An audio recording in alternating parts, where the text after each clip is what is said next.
आज हमारे पास है हाइपरक्लीमिया। हाइपरक्लीमिया नॉर्मली हाइपरक्लीमिया हम किसे लेते हैं? हाइपरक्लीमिया जब बॉडी के अंदर पोटाशियम नॉर्मल वैल्यू जो 3.5 से 5.5 है उससे ज़्यादा बढ़ जाए तो उसे हम हाइपरक्लीमिया लेबल करते हैं।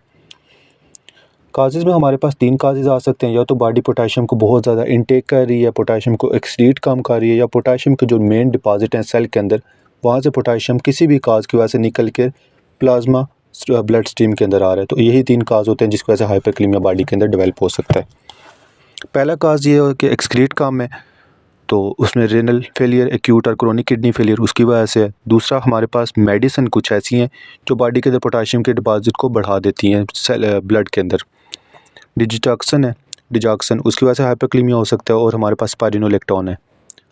स्पाइरोलेक्टोन अल्डोस्टेरोन एंटागोनिस्ट है। अल्डोस्टेरोन का रोल ये था कि पोटाशियम को एक्सक्रीट आउट करता है और सोडियम को रीअब्सॉर्ब करता है। जब इसका एंटागोनिस्ट आ गया तो उसकी वजह से क्या होगा, सारी कंडीशन वर्स हो जाएगी, मतलब रिवर्स होगी, और उसकी वजह से कंडीशन वर्स होगी और ज़्यादा। फिर हमारे पास आता है हेमोलिसिस। ब्लड अगर टिश्यू ब्रेकडाउन है, मसल ब्रेकडाउन है तो रब्डोमाइलिसिस, उसकी वजह से हाइपरक्लीमिया हो सकता है। फिर हमारे पास मेटाबॉलिक एसिडोसिस है।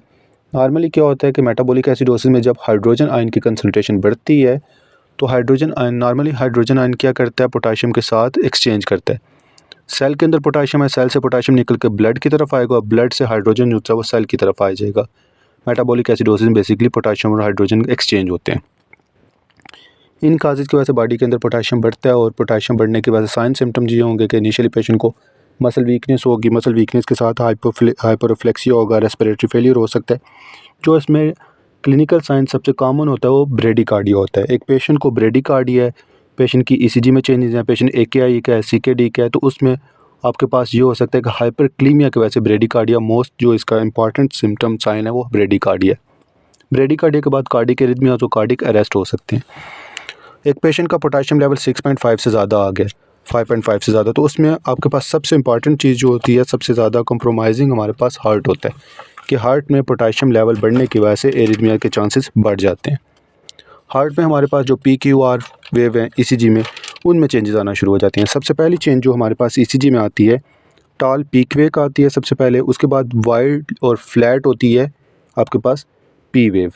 पहले टॉल T वेव, फिर वाइड P वेव होती है, और P वेव वाइड होने के बाद क्या होता है, PR जो आपका इंटरवल होता है वो प्रोलॉन्ग होता है। उसके बाद जो हमारी P वेव होती है वो लॉस हो जाती है, और उसके बाद QRS कम्प्लेक्स वाइड होते हैं, और एंड में क्या होता है, डिप्रेस ST सेगमेंट, और उसके बाद टोटल साइन वेव बनना शुरू होती है, और सारा ये जो उनका पैटर्न है डिस्टर्ब हो जाता है ECG का। चेंजेस किस वक्त आती हैं ECG में? जब 7 से ज़्यादा पोटाशियम लेवल बढ़े। पहली 7 से ज़्यादा बढ़ती है तो पीक T वेव होती है, 7 से 8 तो लॉस ऑफ आपके पास P वेव होती है। 10 तक अगर पोटाशियम लेवल बढ़ जाए तो इसमें सबसे पहले एरिथमियाज आते हैं, साइन पैटर्न आता है, और कार्डिक अरेस्ट की तरफ चला जाता है। हमारे पास फिर मैनेजमेंट गोल आते हैं। मैनेजमेंट हमने पोटाशियम हाइपरक्लीमिया की कैसे करनी है? मैनेजमेंट, एक तो हमने पोटाशियम की वजह से जो कार्डिक कंट्रैक्शन इंक्रीज़ है, मेम्ब्रेन की एक्साइटेबिलिटी है, उसको बेहतर करना है। फिर हमने पोटाशियम को एक्सक्रीट आउट करना है, और तीसरी चीज़ हमने पोटाशियम को ब्लड के अंदर से पोटाशियम की जहाँ पे बेसिकली डिपॉजिट होता है सेल के अंदर 98% वहाँ पे हमने पोटाशियम को शिफ्ट करना है। ये 3 हमारे पास मैनेजमेंट गोल होते हैं। सबसे इंपॉर्टेंट, क्योंकि हार्ट है तो सबसे पहले हम क्या करते हैं, कैल्शियम ग्लूकोनेट देते हैं। कैल्शियम ग्लूकोनेट क्या करते हैं, मेम्ब्रेन की एक्साइटेबिलिटी को कम करता है। 10% कैल्शियम ग्लूकोनेट इन 10 ml normal saline over 10 minute. 10-10 का रोल रखना है, लेकिन हम 10 ml नॉर्मल सलाइन के बजाय 100 ml नॉर्मल सलाइन में आधे घंटे में लगा देते हैं। इसका onset within minute start होता है, और 30 से 60 मिनट तक इसका ड्यूरेशन रहता है। आपने मेम्ब्रेन को स्टेबलाइज कर दिया। दूसरी चीज़ हमारे पास आती है shifting of potassium from blood to cell. इसमें सबसे पहले हमारे पास आता है कि हम पेशेंट को ग्लूकोज इंसुलिन बोलस देते हैं। 25% डेक्सट्रोज वाटर 100 ml आपने वो लेना है, मतलब 5 एम्प्यूल लेने हैं। एक 20 ml का एम्प्यूल होता है, इसमें आपने 10 यूनिट रेगुलर इंसुलिन डाली है। ये दोनों क्या करेंगे, ये पोटाशियम को ब्लड से सेल के अंदर शिफ्ट करेंगे। इसमें 2 चीज़ें आती हैं। अगर एक पेशेंट को हाइपोग्लाइसीमिया है तो उसे आप सिंपल डेक्सट्रोज वाटर देंगे। अगर एक पेशेंट को हाइपरग्लाइसीमिया है तो उसे आप सिंपल इंसुलिन देंगे। आपके पास अगर पेशेंट नॉर्मल आ रहा है तो आप दोनों को मिक्स करेंगे तो एक दूसरे का साइड वो इफेक्ट ख़त्म कर देंगे, और दोनों का यही होता है मैकेनिज़्म के पोटाशियम को ब्लड के अंदर से सेल की तरफ शिफ्ट कर रहे हैं। फिर उसके बाद हमारे पास होता है पोटाशियम एक्सचेंज, क्योंकि मेटाबॉलिक एसिडोसिस है तो हम बाइकार्बोनेट भी ट्रांसफ्यूज़ करते हैं, इन्फ्यूज़ करते हैं। बाइकार्बोनेट लेकिन रिवर्स आपने बाइकार्बोनेट का रोल जो होता है हमेशा आपने रिजर्व रखना है उस वक्त जिस वक्त सीवियर मेटाबॉलिक एसिडोसिस है या कार्डिक एरिथमियाज या कार्डिक अरेस्ट है, उससे पहले बाइकार्बोनेट नहीं करना, क्योंकि इसकी वजह से सेरेब्रल एडीमा और बाकी चांसेस जो उनसे होते हैं वो वर्स हो सकते हैं। तो आपने बाइकार्बोनेट को लीस्ट रखना है। फिर उसके बाद हमारे पास आता है कि पोटाशियम को शिफ्ट करने के लिए हमारे पास वेंटोलिन नोबलाइज जो सल्ब्यूटामोल है, सल्ब्यूटामोल जिस वक्त हम एस्दमा वाले पेशेंट में करते हैं तो उसमें हम 1 cc वेंटोलिन लेते हैं, इसमें हम 4 to 5 cc लेते हैं।